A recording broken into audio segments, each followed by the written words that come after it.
Siret began with the kind of silence that makes you hear your own heartbeat. The kind that feels alive, waiting to witness something it knows you won't forget. The fire had burned low, just a few orange veins of light crawling over the logs. I sat in my old armchair, blanket over my knees, listening to the rain slide down the windows in slow, deliberate trails. It was the kind of night that presses against the house, thick, heavy, patient. Then came the knock. At first, I thought it was the wind playing tricks again. This old place likes to creak and whisper. But then it came again, softer this time, but sharper. 3 small knocks, almost apologetic. I remember the sound like a heartbeat wrapped in fear. I stood up slowly, my knees stiff, my chest already tight with that strange instinct. The one that tells you something isn't just wrong. It's personal. When I opened the door, the storm punched me in the face. Rain lashed sideways, cold and hard, flooding the porch light with silver streaks. And there she was. My granddaughter, standing barefoot in the downpour, hair plastered to her cheeks, trembling so hard I could hear her teeth clatter. "Grandpa," her voice cracked on the word, barely audible over the storm. "Dad locked me out." Time didn't move after that. It just stood there with me, watching her lips tremble, watching the world tilt on its axis. I didn't ask questions. I just pulled her in, shut the door, and felt her cold-soaked body collapse into my chest.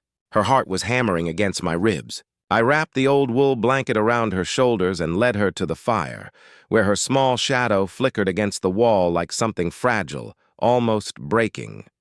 She didn't speak again, not for a while. Just sat there by the fire, staring into it like she was afraid it would go out. I made her tea. Chamomile, though my hand shook so bad I spilled half of it on the counter. When I placed it beside her, she didn't touch it. Her lips moved, but her voice was a ghost. "He said, I don't live there anymore." That was when the first crack appeared.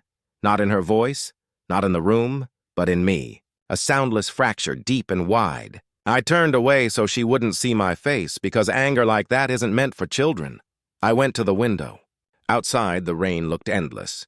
It hit the glass like nails, each drop carrying its own accusation. I thought about my son, the boy who used to sit right here, in that same chair, begging me to tell him one more bedtime story. The boy who said he'd take care of me when I got old, and now he had thrown her into the cold. A father locks out his own child. A son forgets what being a father means. Somewhere between those two truths, something in me stopped beating the same way. She finally fell asleep on the couch, her small frame wrapped tight in that old blanket, her wet hair sticking to her cheeks. I stood there watching her breathe, and for a moment I felt everything all at once. The rain, the fire, the years between us, the betrayal that had no shape but filled the entire room. That was when I realized this house wasn't just shelter anymore. It was a witness. And the storm outside wasn't the only one breaking things tonight, I whispered to myself. To the rain, to the past. He did this. My voice sounded foreign, hollow. But beneath it, something darker was forming, slow, certain, patient. I turned off the light, stood in the doorway one last time and looked at her sleeping by the fire.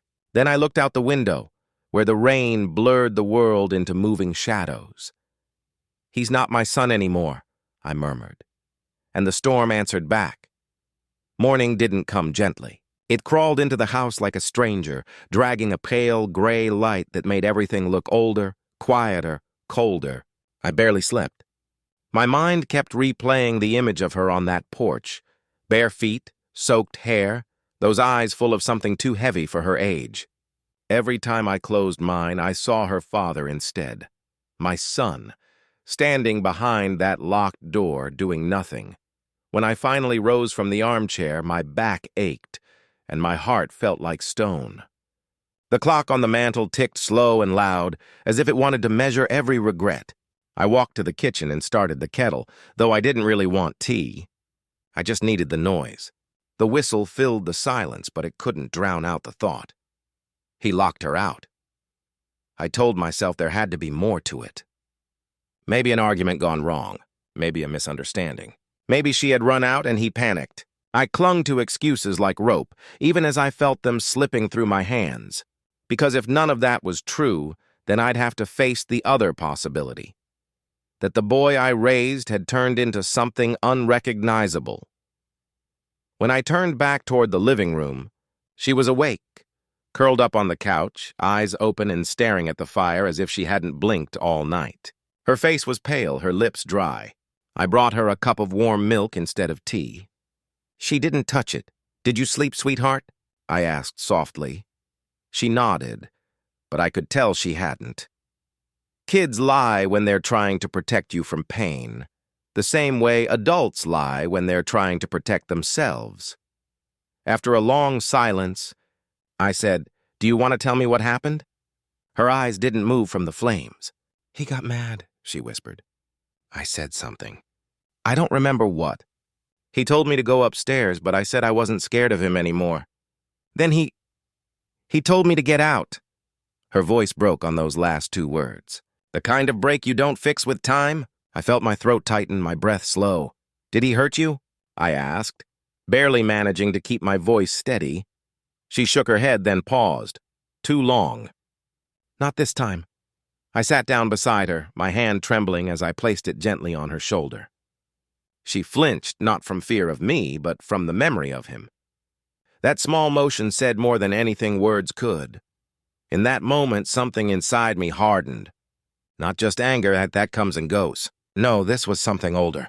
Something I thought I'd buried years ago when I gave up on being a father and tried to just be a man who forgives. But forgiveness doesn't work when blood is involved, when pain carries your last name. I stood and walked to the window. The sky was clearing now, streaks of gold breaking through the clouds, pretending the night hadn't happened. That's the thing about daylight. It lies. It makes monsters look like men again. I could almost see his house from here, far down the road, hidden behind trees and pride. I imagined him waking up, stretching, maybe pouring coffee, completely untouched by what he'd done. Maybe even telling himself he was right. I pressed my hand against the cold glass. My reflection looked back, older, lined, hollow-eyed. A man who had already lost too much. "You don't lock a child out," I whispered to it. "Not ever." Behind me, she shifted under the blanket, small and silent. I didn't want her to see my face, not yet, because I wasn't sure what kind of man I was about to become again. I picked up my coat.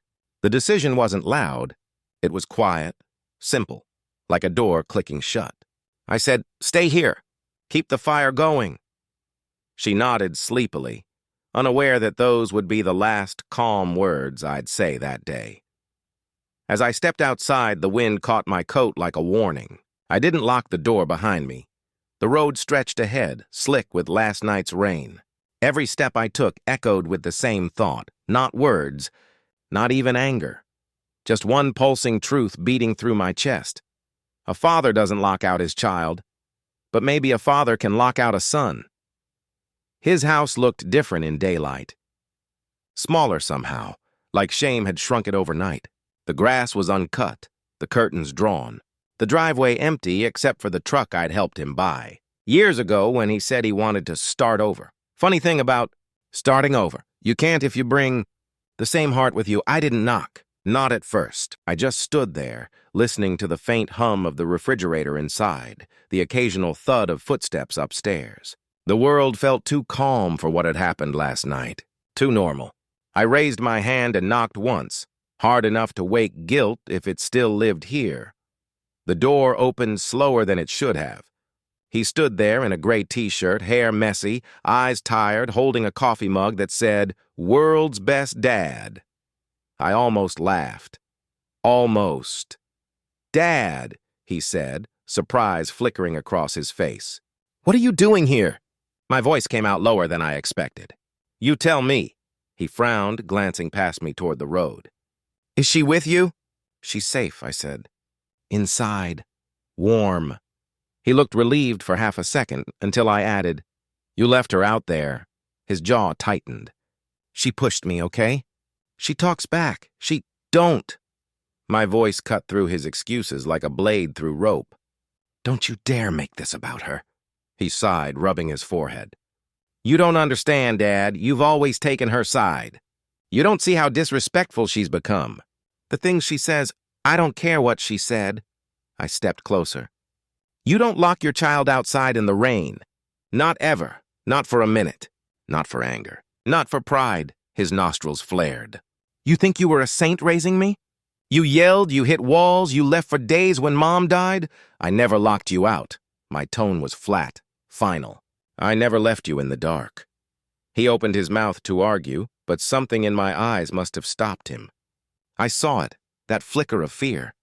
The realization that I wasn't here to talk. For a long time, neither of us spoke. Just the sound of the clock ticking behind him, counting the seconds between father and son. Then I said, You're going to come to the house tonight. You're going to look her in the eyes and apologize. And you're going to mean it. He laughed, dry, bitter. And if I don't? I leaned in, close enough to smell the stale coffee on his breath. Then you'll learn what it feels like to be locked out too. He blinked. Are you threatening me? No, I said, straightening. I'm promising you. The words hung between us like smoke. He didn't reply. He just stood there, breathing hard, his pride fighting with the last pieces of the boy I once knew. I turned to leave, but before I stepped off his porch, I looked back once more. You used to cry when thunder scared you, I said quietly. Do you remember what I told you? He shook his head slowly. I said storms don't last, but the damage they leave does. His eyes flickered with something, guilt, maybe, or fear of what came next. I didn't wait to find out. By the time I reached my own house, the sun was starting to set. The sky burned orange, fading into blue, the kind of beauty that hurts when you realize it doesn't care about your pain. She was still asleep by the fire, her tiny hand curled under her cheek, breathing slow and steady. I stood there for a long time, just watching her, the rise and fall of her chest, the warmth returning to her face. And something in me, something fierce and protective, took root. I looked out the rain-streaked window one last time. His house stood far in the distance, a shadow against the dying light. He's not my son anymore, I whispered. The fire crackled softly behind me. The storm outside had ended, but the one inside me had only just begun. Morning came like a verdict. Pale light spilling across the floorboards, cutting through the smoke from last night's fire. It didn't bring peace, only clarity. Every shadow that had hidden the truth was now exposed, raw and cold. I sat at the kitchen table with a cup of coffee I hadn't touched, staring at the faint steam curling upward like a ghost that refused to leave. Across from me, she sat small, wrapped in that same old blanket, eyes fixed on her hands. She looked different in daylight, not fragile anymore, but hollowed out. Like someone who'd learned overnight that love can turn into something cruel and unrecognizable. I didn't want to ask her anything. I wanted to protect her from remembering, but silence has a way of making pain louder, and eventually she started to speak. Grandpa, she said quietly. He wasn't always like this. I nodded, though my throat was tight. I know. She looked up at me then, eyes rimmed red. After Mom left, he got mean. Not just angry, mean. He'd say things that I didn't think he meant at first. But then he started saying them like he did. Things like what? I asked, even though I wasn't sure I wanted to hear the answer. Her voice dropped to a whisper. He called me a mistake. That word hit harder than any slap. It wasn't just the cruelty of it. It was the finality. Mistake. Something you regret, not something you love. I sat back, my chest burning. The clock ticked on the wall, steady, merciless, each second another heartbeat I couldn't control.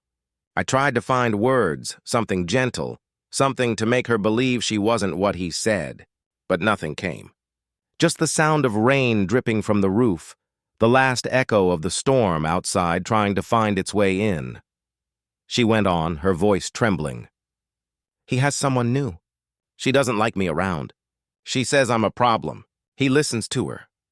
She looked up at me as if asking me to tell her it wasn't true. I think she told him to lock me out. For a second, everything inside me went quiet. Then it all came rushing in at once. Blood in my ears, heat in my face, that bitter taste in my mouth that only rage can bring. I had imagined my son as lost, misguided, maybe cruel in weakness, but this was deliberate. I took a breath that felt heavier than air. "Go upstairs," I said softly. "Get some rest. You're safe here." She hesitated. "Are you mad at him?" I looked her in the eye. "No," I said. "I'm done being mad at him." She blinked, confused, then nodded and went upstairs. I waited until I heard the door close, the small click that sounded too much like the one he'd locked against her. Then I stood. The coffee on the table had gone cold, untouched. A perfect metaphor for the kind of father I'd raised him to be. Warm once, bitter now. I put on my coat, grabbed the keys from the hook by the door, and stepped outside. The morning air was sharp, biting at my face. The hill rose in the distance, where his house stood like a wound that never healed. I'd built it with my own hands, poured its foundation, painted its walls, laid its floors.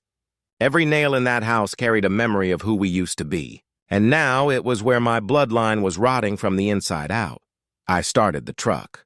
The engine coughed awake, the kind of sound that matched the ache in my bones. As I drove up that hill, every turn felt like going backward in time, past years of promises, of forgiveness I never should have given. By the time I reached the gate, the sun had risen high enough to make the house look almost peaceful, but I knew better. Beauty like that is just guilt, pretending to be grace. I killed the engine, stepped out, and stared at what used to be a dream. Paint peeling, lawn wild, curtains drawn, a monument to decay, physical and moral, and I was done watching it from afar. The gravel crunched under my boots as I made my way to the door. Every step echoed with memories I didn't want but couldn't shake. This house had once been a promise, a place I built with my hands, hoping he'd grow into the kind of man who'd honor it. Now it looked tired, hollow, abandoned by conscience. When I reached the porch, I hesitated. The doorbell was still the same, the one we picked together from a hardware store decades ago, back when he was young enough to think everything new would last forever. I pressed it once. The chime inside sounded dull, reluctant. It took a full minute before the door opened. He stood there, unbothered, barefoot in a wrinkled t-shirt, a beer already sweating in his hand, though it wasn't even noon. His face had that careless look of a man who's forgotten how to feel shame. "Dad," he said flatly, "you couldn't call first?" I stared at him. "You couldn't let your daughter in?" The question hit harder than I meant it to. He sighed, stepping aside half-heartedly. "You're really doing this?" I walked in without asking permission. The smell of stale beer, fried food, and something sour hit me immediately. A house with no love left in it. The living room was a mess. Clothes on the couch, unopened bills stacked on the counter, a framed photo of him and that woman with the perfect hair, perfect smile, and dead eyes. He closed the door behind me. "She told you, didn't she?" "She didn't have to," I said, turning to face him. "I saw it on her face." He scoffed. "You think you raised a saint? You don't know what she's done. I don't care what she's done. She's a child. She's 16, he shot back. Old enough to run her mouth. Old enough to think she knows better than everyone. Old enough to be thrown out into the rain?" I cut in sharply. "That's your defense? That she talks back?" He ran a hand through his hair, agitated. "You don't understand. You never do. You always take her side, just like you took Mom's. You think everything I do is wrong because you can't stand the idea that maybe, just maybe, I'm different from you." "Different?" I asked quietly. "You're right. I never locked my child outside. That's a difference I can live with." He looked away, jaw tight. The silence between us was thick enough to choke on. I noticed a crack in the wall near the staircase, fresh. "I didn't have to ask how it got there. What happened to you?" I asked softly. Not as a challenge, but as a confession. "I worked my whole life to give you better than what I had. I built this house for you. Every nail in these walls is a prayer I made for your future. And this is what you've turned it into?" His eyes flickered for just a second with something like guilt, then hardened again.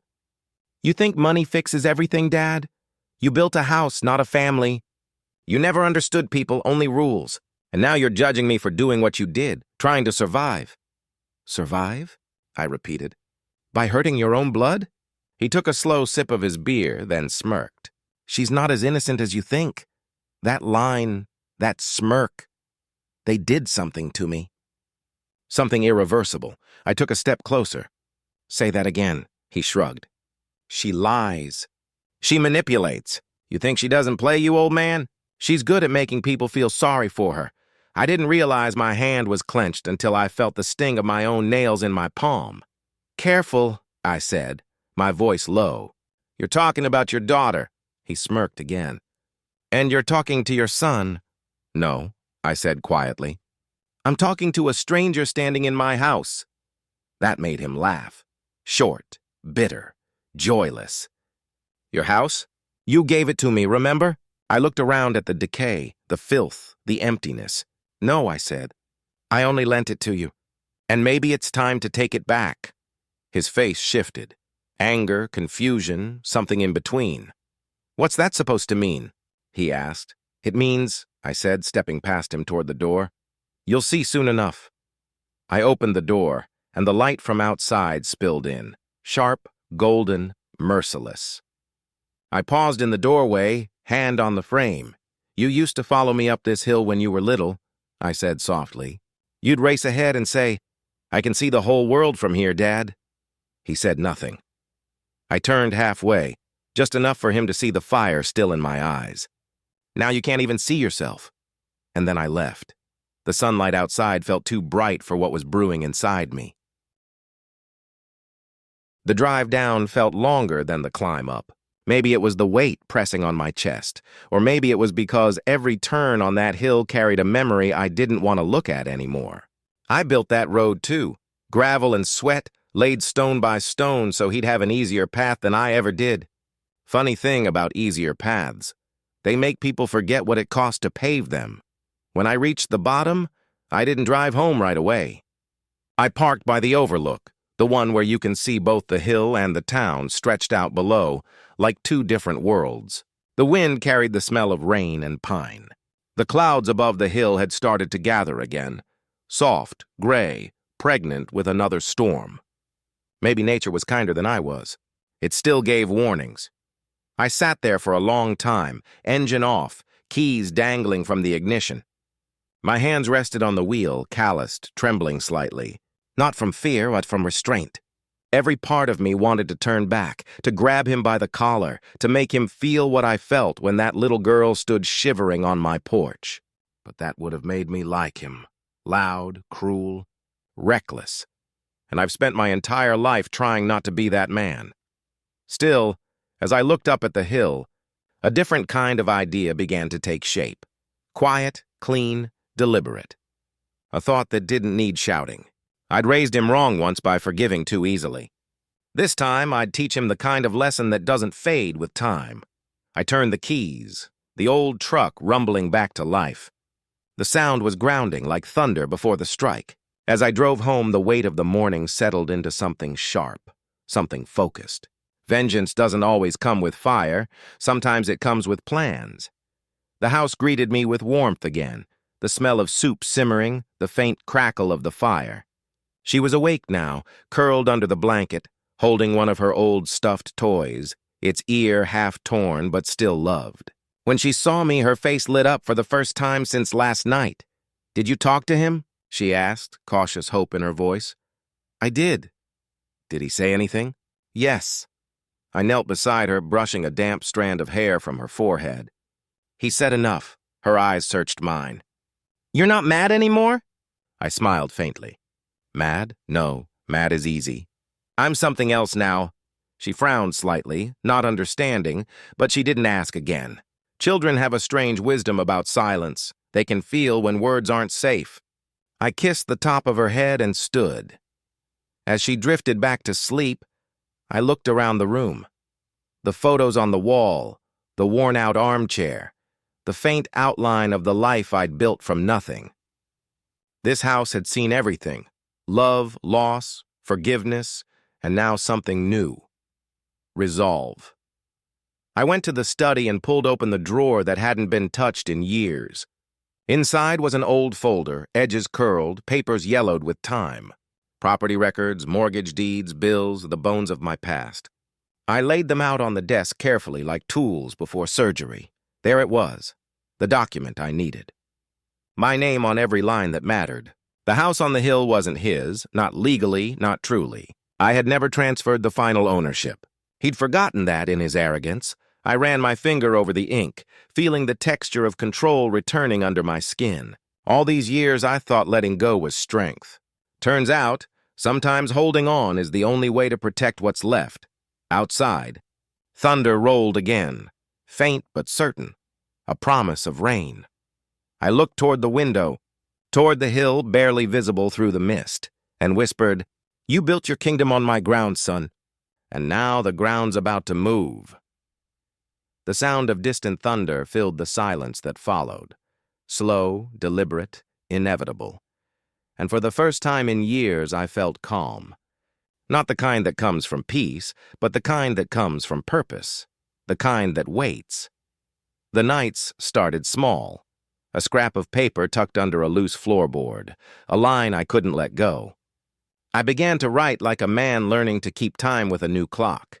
Dates, hours, the exact words people said so memory couldn't bend them later. Tuesday, 9:52 p.m. Mrs. Khan heard arguing through the thin walls. Friday, 2:40 a.m., delivery van at the back gate. I wrote down the way the rain sounded on the porch because sometimes weather is a witness too. It felt ridiculous at first, like making a grocery list for an emotion. Then I found myself reading the notes aloud, softer than a prayer, as if by speaking them, the truth would settle back where it belonged. My granddaughter slept with the blanket pulled to her chin, and the letter I'd found this morning folded into my pocket. It had her name on it. Not in her childish scrawl, but in a courthouse stamp and cold black ink. Loan approved, borrower, Emily Jones, SSN ending in... I held that paper until the edges softened from my thumb. It was smaller than the hurt, but heavier. A lie you can touch is worse than a rumor you can ignore. I remembered the way she'd looked on the porch. Wet toes, chattering teeth, a face too old for her 10 years. "Dad locked me out," she'd said, and the words had crashed through me with the force of a fist. I didn't sleep that night. I drove to the corner store, bought 2 packs of cheap cigarettes, though I hadn't smoked in years, and stood under the sodium lamp until the nicotine was useless and the city felt like a small confession box. I thought about calling the police, calling a lawyer, calling my son and saying every vulgar thing a father should never say. Instead, I started asking questions. I listened. People talk in small towns when they think no one is listening. Men in the hardware store mentioned big losses and bad company. A woman at the laundromat said she'd seen him at the racetrack last month. Shoulders hunched like a man paying for something he can never return. Names slipped in and out of conversations like fish. The bookie, a woman with painted nails, someone who smelled like cheap cologne and newer cars.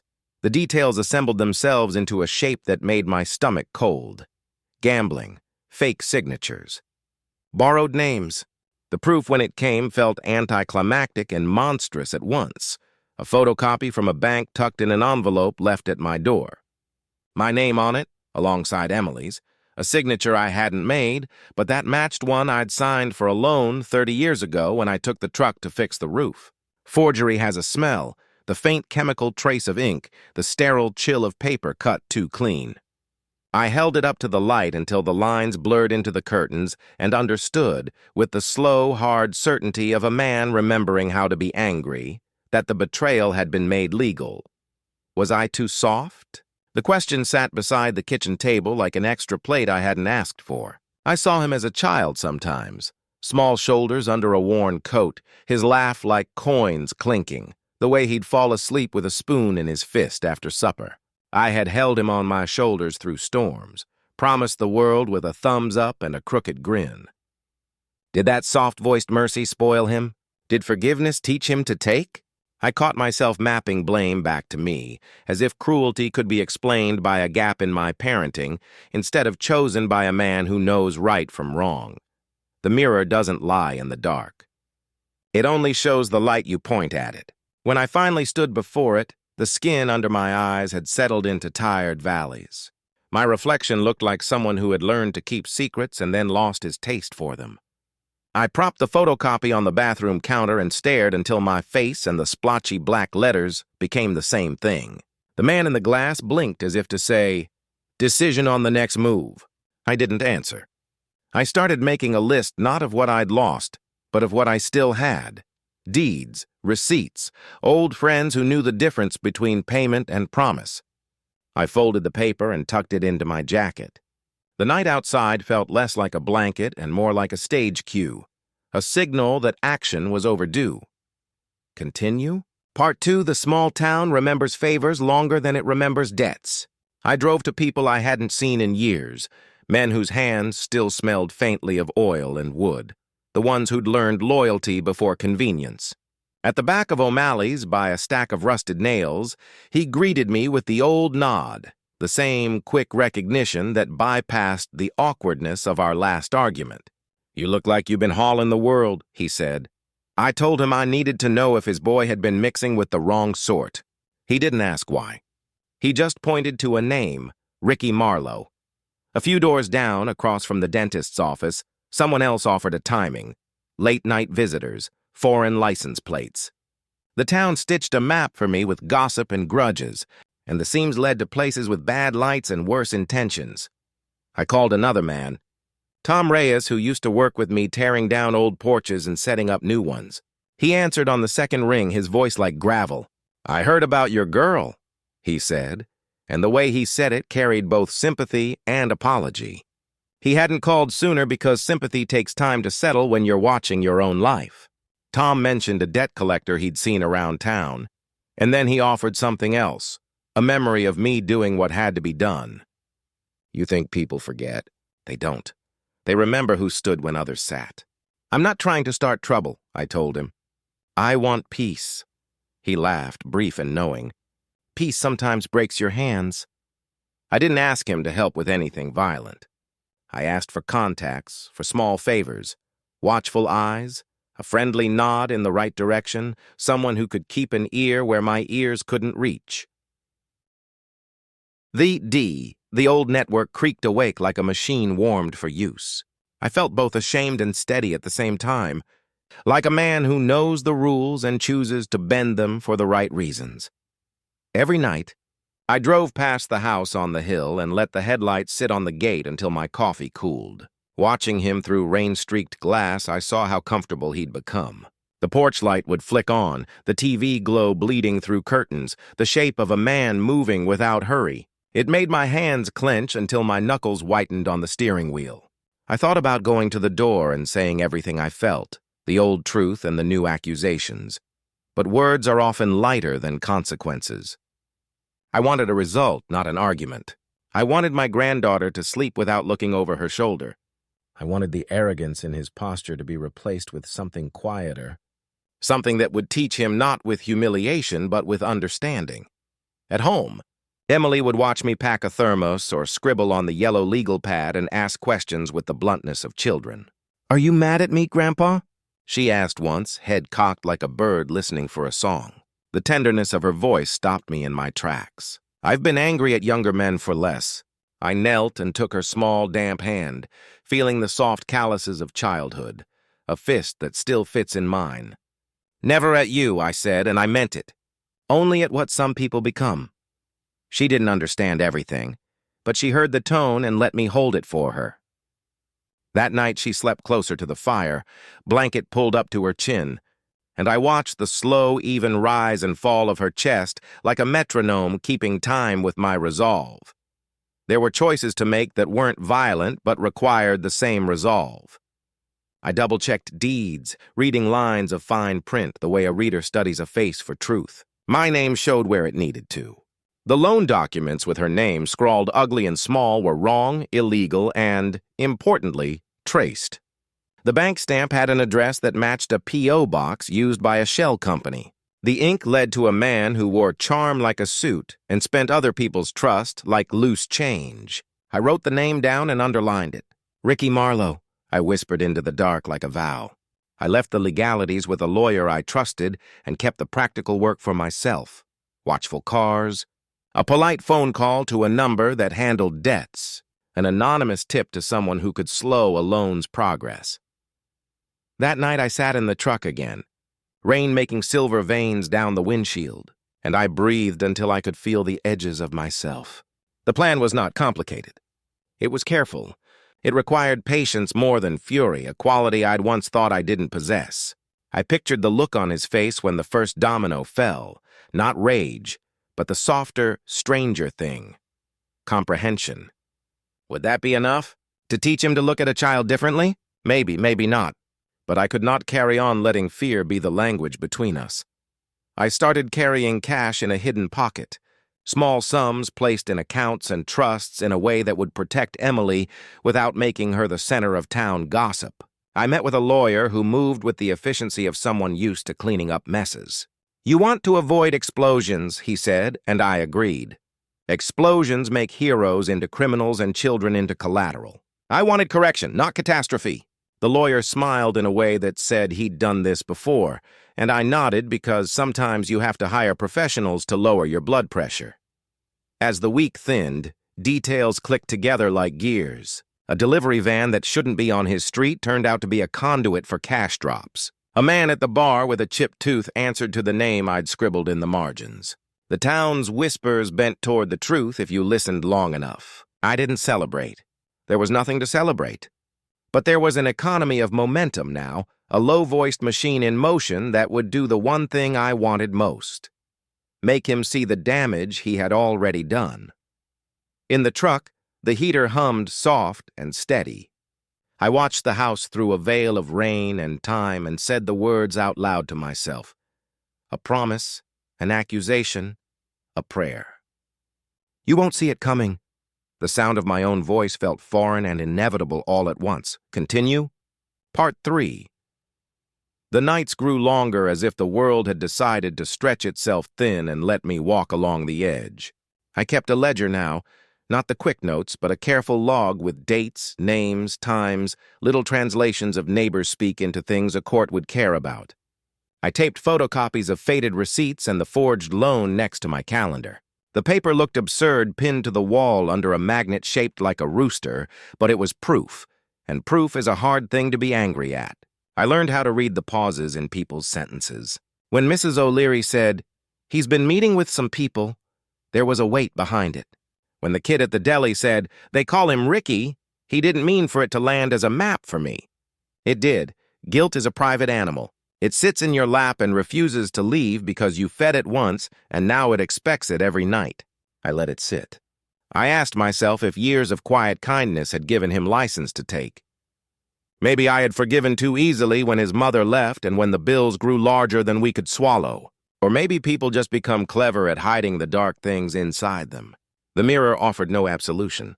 It only reflected my tired eyes and the lines carved by long decisions. Still, when Emily curled up by the fire and asked if I was mad, I said no, because a child doesn't need the weight of a man's regret.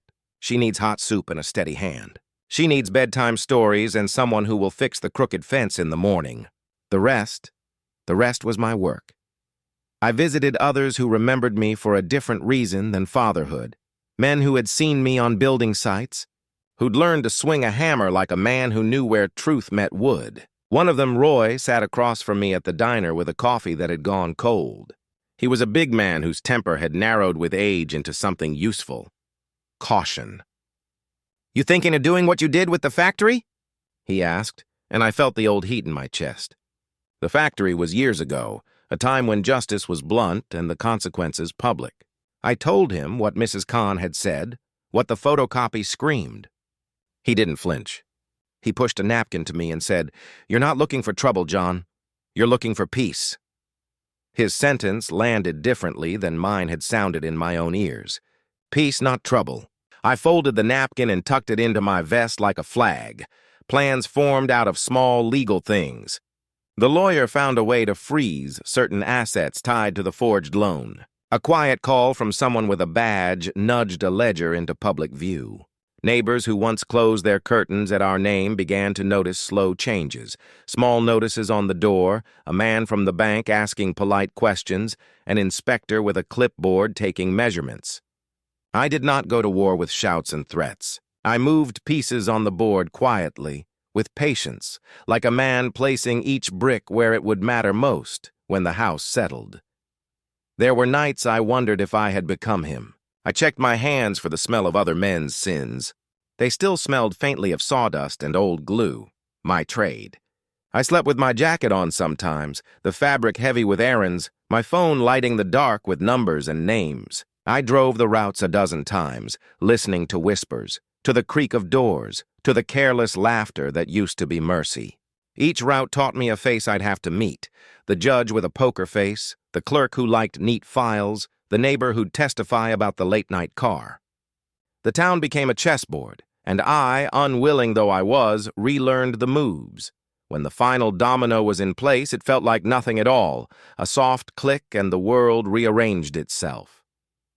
Men from the bank came, polite and efficient, and took copies, asked for identifications, and made notes. Ricky Marlowe's face appeared in places I'd never wanted to see him. The forged loan was flagged. Asset freezes were put in motion. My son's voice on the phone changed when they called. He tried to sound normal, to joke about paperwork, but the looseness in his tone had been replaced by a thin, defensive edge. He accused, he pleaded, he tried to twist facts into softer shapes. I listened and kept my mouth shut because the law, I had learned, makes better noise than rage. That night, after the bank had made its polite moves and the rain had stopped thudding against the truck window, I sat in the driver's seat and watched his house through the fog of my breath. The porch light blurred into a halo, the silhouette of his figure a darker cut against the lamplight. He moved inside without urgency, unaware of the quiet clamps closing around the ledgers he'd thought were invisible. I took a long breath and whispered into the dark where only the radio answered, "You won't see it coming." It was not a threat so much as a promise, to a child, to myself, to the truth I was trying to write. In the end, revenge was not the explosion I'd imagined when anger burned brightest. It was the slow thing. Legal letters and frozen accounts, apologies forced by necessity rather than pride. I sat there until the house lights dimmed and the night gave up its last small noises, my hands unclenched. The ledger in my lap fluttered with the sound of paper settling into place. Sleep came differently then, not sweet, not innocent, but steadier. The weight of blood had been acknowledged, and with that acknowledgement came a strange kind of peace. The Diet was Friday, the kind of Friday that pretends to be ordinary. The kind where the sunset burns too beautifully to trust, and the air carries that quiet warning before something breaks. I'd been sitting in my truck for hours, the engine off, the windows fogged just enough to hide me but not enough to dull my view. Across the street, the house, his house, glowed like a trophy. The laughter inside leaked through the glass, muffled and bright, spilling into the night like a wound that refused to heal. He was in there by my son, the man who used to chase fireflies barefoot through the same mud I'd built that foundation on. Now he stood among strangers, holding a glass that probably cost more than the groceries he owed, grinning with the kind of arrogance only guilt can buy. They toasted to deals, to signatures, to futures sold under false names. My granddaughter's name was probably still on his tongue somewhere, washed down with whiskey and pride. I sat in silence, my hands resting on the steering wheel. The documents on the passenger seat whispering like ghosts. Paper doesn't bleed, but it carries the smell of betrayal all the same. Ink, dust, and regret. I could have called the police. Could have called the bank. But there are crimes the law doesn't understand. Crimes against love. Crimes against memory. The guests started leaving around 10. Their laughter turned to murmurs, footsteps to echoes. The front porch light flickered once, twice, then steadied, the final stage cue. I waited until the street fell still, until even the crickets hesitated.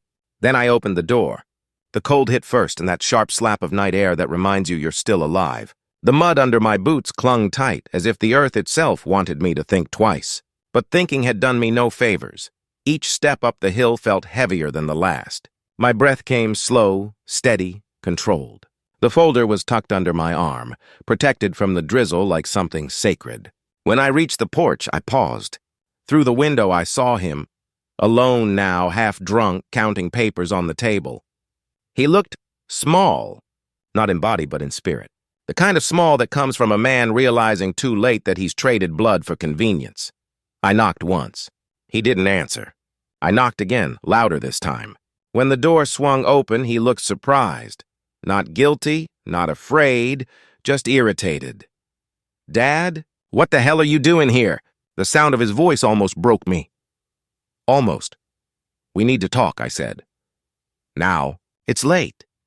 "Too late," I replied, stepping past him. He didn't stop me. He never did. Maybe some part of him still remembered who taught him not to. Inside, the smell of cologne and expensive liquor clung to the air. The house looked expensive but unlived in. All glass, no warmth. I set the folder down on the table and stayed standing. He poured himself another drink. "Let me guess," he said. "You're here to give me another lecture? About morals? About how you did everything right?" I didn't answer. I slid the documents toward him. The paper spread open like a confession. His smirk faltered. "What is this?" "You tell me," I said quietly. "That's your handwriting, isn't it? The one you forged to steal her future?" He froze. His face twitched, a small, involuntary flinch. It was the first honest thing I'd seen from him in years. "I don't know what you're talking about," he muttered. But his eyes betrayed him. Darting, calculating, shrinking. "You used her name, your own daughter, to pay your debts. That's not—" "Don't lie to me," I snapped. The words came out sharper than I meant, scraping the quiet in half. For a moment, neither of us moved. The only sound was the rain tapping against the window, steady and relentless, like time itself demanding a verdict. I took a slow breath, steadying my voice. "I didn't come here to fight," I said. "I came to end it." His jaw tightened. "And what?" I looked around, at the house, the empty bottles, the fading family photo still hanging crooked by the stairs. "Whatever this is," I said. "This thing you've become." He laughed, a hollow, humorless sound. "You think you can fix me? You think waving papers around makes you better than me?" "I don't think I'm better," I said. "I just stopped pretending you are." He stared at me, eyes narrowing into something between fury and fear. The storm outside grew louder. Somewhere in that noise, something inside me began to settle. He moved closer, the glass still in his hand, and for a brief second, I saw my reflection rippling in the amber liquid, old. "Tired, unrecognizable. You know," he said, voice thick with liquor, "you always made me feel small. You, with your sermons and your silent disappointments. You never said it out loud, but I saw it in your face every time I failed. Every time I wasn't you." His words cut, not because they were wrong, but because they were rehearsed. A lifetime of excuses, all polished and ready to use. "I didn't need you to be me," I said. "I needed you to be decent," he scoffed. "Decent doesn't pay bills. Decent doesn't buy back years, Dad. You worked your whole life for what? This?" He gestured around the room, a house filled with cold furniture and emptier truths. "I built bigger things than you ever could." "By stealing from your own daughter?" I asked. He flinched again, that twitch of guilt he couldn't control. He put the glass down too hard, the rim cracking faintly against the counter. "You don't understand." "You never did. I had to make choices." I stepped closer, lowering my voice. "You mean excuses?" His jaw flexed. "You think this world runs on your kind of honesty? You think your sermons and blue-collar pride mean anything now?" He turned, grabbing the bottle, pouring more whiskey like it could drown out what was coming. "You're obsolete, old man. Just like your house. Just like your values." I let the words hang there, sharp and cold as the air between us. Then, quietly, I said, "And you're hollow. You built your world on sand and it's sinking. You just don't see it yet." He laughed, but it was forced now, strained, cracking around the edges. "You think you're going to scare me?" "What are you going to do, huh? Hit me? Report me?" He spread his arms like a man untouchable. "You've got nothing." "Nothing?" I picked up the folder and opened it again. My hands didn't tremble this time. "This is the loan, the forged signature, the account transfers. And this," I slid another paper out, "is from the bank." They're investigating fraud. The laughter died. His smirk collapsed into something uglier. Panic. His eyes darted over the words, faster and faster, like he could read his way out of them. This can't hold up, he muttered. You wouldn't what? I said softly. Expose you? Protect her instead of you for once? The silence that followed was long enough to make the rain outside sound like applause. He leaned forward, whispering, You'd ruin your own son. No, I said. You did that yourself. His breath caught. That half-second of realization before pride drowned it. He slammed his hand on the table. You think this makes you righteous? No, I said again, calm this time. It makes me clean. He turned away, pacing, muttering curses that fell apart halfway through. The mask was gone now. The arrogance had drained out of him, leaving only a man cornered by his own reflection. He punched the wall once, not in rage, but in disbelief, as if trying to wake up from a life he'd chosen. When he finally looked back at me, his voice was smaller. What do you want then? You want me to beg? To apologize? I want you to understand, I said, that what you destroy doesn't rebuild, that what you steal from a child never returns. That blood doesn't excuse what you've done. He stared at me, really stared, as if seeing me for the first time, not as his father, but as the man standing between him and the truth. I could see tears beginning to gather behind the glassy defiance, and for a fleeting moment I almost pitied him. Almost. Go home, I said quietly. Sleep on the floor if you have to, but don't you ever let that little girl cry outside again. He didn't answer. I turned, heading for the door. My hand brushed the old family photo hanging on the wall, our faces frozen in a past too fragile to keep. I hesitated, then lifted it off the nail. The photo was heavier than I remembered. It was taken 15 years ago, the four of us standing in front of the house when it still smelled of paint and hope. My wife's arm around me, his head tilted toward mine, a small girl laughing in the background, holding a seashell like a secret. Time had softened the edges, but not the truth. I turned it over in my hands. The glass reflected the chandelier's gold light. Perfect, fragile, false. He was still watching me, shoulders squared, the way men do when they're too proud to admit defeat. You think this changes anything? He said. You think you can fix this with your moral speeches? I looked at him, really looked. The boy I'd raised was still somewhere under that expensive shirt and that hollow defiance, but I couldn't find him anymore. I didn't come to fix you, I said. I came to end the pretending. He blinked, maybe expecting anger. But what I felt wasn't rage. It was something quieter, sharper, a grief that had forgotten how to cry. I placed the photo on the table between us, like a gravestone. Do you remember that day?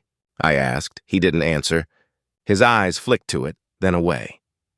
You were 8, I said softly.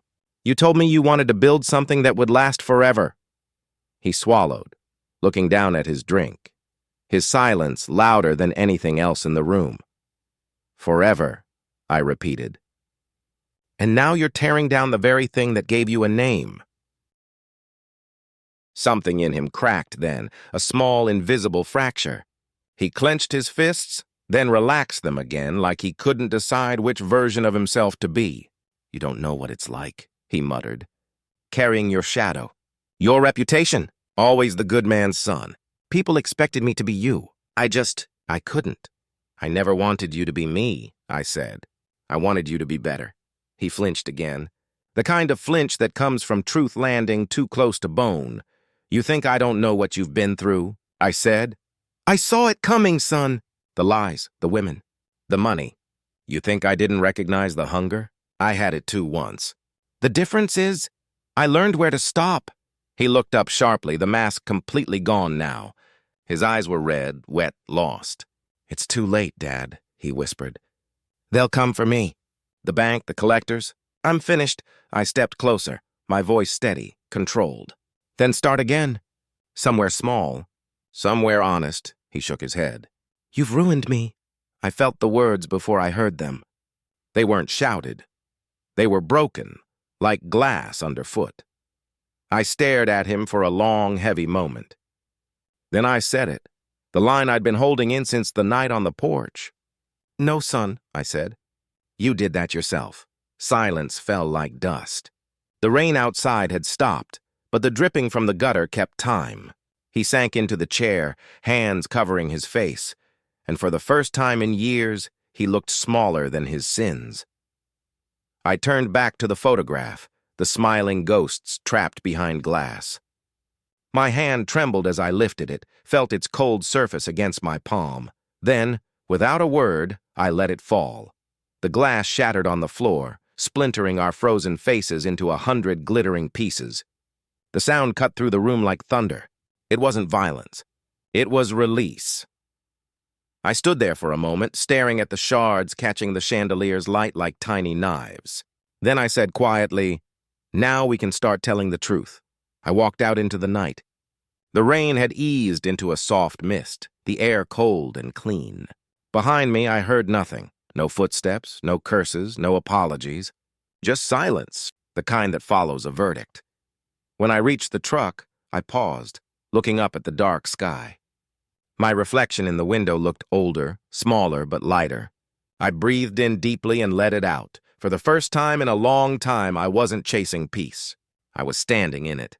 The morning came softer than I expected. No thunder, no rain. Just that pale, forgiving light that makes even broken things look clean. The kind of morning that doesn't ask what happened in the dark. It just moves on, pretending not to notice. I sat at the kitchen table long before the sun climbed over the hill, my coffee cold, my hands steady. The paper in front of me wasn't long. Just a few words written in the same pen I'd used to sign my life away once before. Some debts are paid in silence, some love is shown by letting go. I left the note beside her cereal bowl, folding the edges like something fragile. She'd find it when she woke. I didn't need her to understand it now. One day she would. I looked around the kitchen, the old clock ticking too loud, the smell of rain still clinging to the curtains. Everything was quiet again. Not peaceful, not yet, but clean, stripped bare. My truck keys waited by the door. So did the folder that once held the evidence, now just ashes sealed in a tin. When I stepped outside, the ground still glistened from the storm. Puddles reflected the sky like pieces of a broken mirror. The world smelled like wet earth and salt, like forgiveness trying to crawl out of the dirt. I started the truck, the engine coughing once before catching, and I drove without looking back. Some places only stay sacred if you leave them behind. The road to the coast hadn't changed much. Same cracked asphalt, same leaning fences, same hollow barns sinking into time. But everything felt different. Lighter somehow. Maybe because the weight I'd carried wasn't on my shoulders anymore. It was burning quietly in a tin on the passenger seat. When I reached the cliffs, the sea greeted me the way it always did. Loud, merciless, alive. Waves crashed against the rocks like applause for something I hadn't done yet. I stepped out, the wind slicing across my face, cold and clean.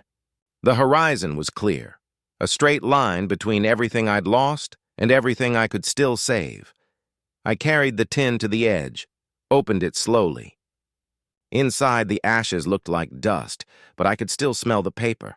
Burnt ink, scorched lies, the faint trace of smoke from a fire I didn't regret starting. I took a deep breath and held it for a long time. Then I let it go. Both the breath and the ashes. The wind caught them instantly, spinning them into the air like gray snow. Some of it blew back toward me, sticking to my coat, my hands, my face, as if even in death, those sins didn't want to leave me entirely. But most of it scattered across the sea, vanishing into light. I stood there for a while, watching until the last of it disappeared. Then I whispered to no one, "We're done, son. It's over!" The waves answered, as they always did, with indifference.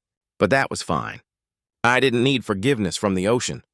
I'd already earned my own. As I turned back toward the truck, I felt the kind of exhaustion that doesn't come from lack of sleep, but from finishing something that's been waiting too long to end. My hands were empty now. My conscience, maybe for the first time in decades, almost was too. I looked up at the sky, streaks of pale gold cutting through gray. Dawn breaking through what the storm left behind, When I drove back, the road seemed longer than it ever had, winding through fields still wet from the night. The tires hissed softly over puddles like whispers under breath. I didn't turn on the radio. The silence was enough. Not the heavy kind that suffocates, but the kind that listens. Every few miles, I caught myself glancing at the passenger seat. The tin was gone now, left behind with the wind and the sea. But in its place, there was something else. A faint sense of space, like a wound finally emptying of its poison. By the time I pulled into the driveway, the clouds had begun to drift apart. The house stood there under the new sun, small and quiet, its windows glowing faintly with morning light. I half expected the door to still be locked, but it wasn't. It opened easily, like it had been waiting. The smell of toast greeted me. Then I heard it, her laugh. Soft, hesitant, but real. I stepped into the kitchen, and there she was, hair still messy, wearing one of my old shirts, sitting on the counter with a mug of milk between her hands. She looked up, and when she saw me, her eyes widened with relief. "Grandpa," she whispered, as if she wasn't sure I'd really come back. I smiled, not the kind that stretches your face, but the quiet kind that feels like breathing for the first time. "I told you I'd be here," I said. She jumped off the counter and ran to me. The hug came out of nowhere, tight, trembling, her small arms clinging around my waist. I froze for a second, then held her just as tight. Her heartbeat thudded against my chest, fast and frantic, like she'd been afraid the night would never end. "I thought," she began, but the words broke off. "I know," I said softly. "But it's all right now." She pulled back enough to look up at me, eyes wet. "Where did you go?" I looked toward the window. The horizon outside was clear, a soft line of gold rising over the sea. "Just to make things right," I said. "To make sure we're safe." She frowned, studying my face. Kids know when you're not telling the whole story, but she didn't push. Instead, she nodded, as if her heart understood something her mind didn't yet. I reached out, brushing the damp hair from her forehead. "You slept?" "A little," she said. "I read your note." "I didn't get it at first," I chuckled quietly. "You're not supposed to. Not yet." She smiled faintly, then leaned her head against my arm. For a moment, we just stood there, two survivors in a kitchen that had seen too many storms. Outside, sunlight spilled through the glass, catching the edges of the table where my note had been. The room didn't feel haunted anymore. It felt lighter, like something invisible had finally left. "Can we go outside?" she asked suddenly. I nodded. We stepped out onto the porch, the wood still damp under our feet. The air smelled of salt and wet grass. She sat on the top step, legs folded, eyes fixed on the sky. I sat beside her. We didn't speak for a while. The world around us did all the talking. The sea in the distance, the gulls calling, the slow hum of life beginning again. And in that silence, I realized something. Revenge doesn't end when someone loses. It ends when you stop needing to win. The sun climbed higher, inch by inch, until its warmth reached our faces. The porch boards creaked beneath us, the kind of sound that used to bother me. Small imperfections in a house I once tried to keep flawless. Now it just sounded human. Real. She leaned against my shoulder, her hair brushing my sleeve. For the first time in a long time, her breathing was calm, steady, no tension, no fear hiding between the pauses. The sky stretched wide above us, washed clean after the storm, soft streaks of gold chasing away the last of the gray. I watched the light move across her face and thought about how fragile peace really is, how it doesn't announce itself with trumpets or applause. It just arrives quietly, waiting to see if you'll notice. She broke the silence first. "Is Dad going to come back?" The question landed like a stone in water, soft, but deep enough to reach everything buried underneath. I didn't answer right away. I could hear the ocean still, even from here, its rhythm steady, unbothered by our small, broken lives. "I don't know," I said finally. "But even if he does, things won't be the same." She nodded, though I could tell she didn't fully understand. Her small hand found mine and squeezed it, her fingers warm against my skin. I turned my palm to hold hers. "I miss him," she said quietly. I do too, I whispered. Just not the man he became. A gull screamed overhead, circling once before vanishing toward the sea. She tilted her face upward, following it, her eyes reflecting the bright morning light. "Grandpa," she said softly, "are we going to be okay now?" I looked at her. This child who'd carried the weight of someone else's sins without ever asking for it. And for once, I didn't lie to make her feel safe. "Yes," I said, "because I won't let anyone take your peace again. Not even family." Her eyes met mine, wide, trusting, a little sad but not broken anymore. She rested her head back on my arm, and I felt the smallest smile tug at the corner of my mouth. Behind us, the house breathed quietly. Walls no longer heavy with anger, windows open to the wind. Inside, the smell of burnt paper still lingered faintly, mixed with the faint sweetness of the sea air. It didn't smell like loss anymore. It smelled like release. For years, I'd carried this family's ghosts like they were debts owed in blood. I thought vengeance was justice, that I could balance the scales by making my son face what he'd done. But standing here with her beside me and the world turning gold again, I understood something else. Revenge doesn't heal the wound.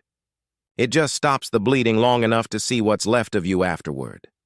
The clouds parted completely, spilling light over the grass and the roof and the sea beyond. I took a long breath, letting it fill every hollow place left inside me. "She's safe now," I murmured. Not to her, not even to myself, but to the morning. That's all that matters. The wind picked up, brushing past us, gentle but sure. It tugged at my sleeve, rustled her hair, and carried my words away like a promise fulfilled.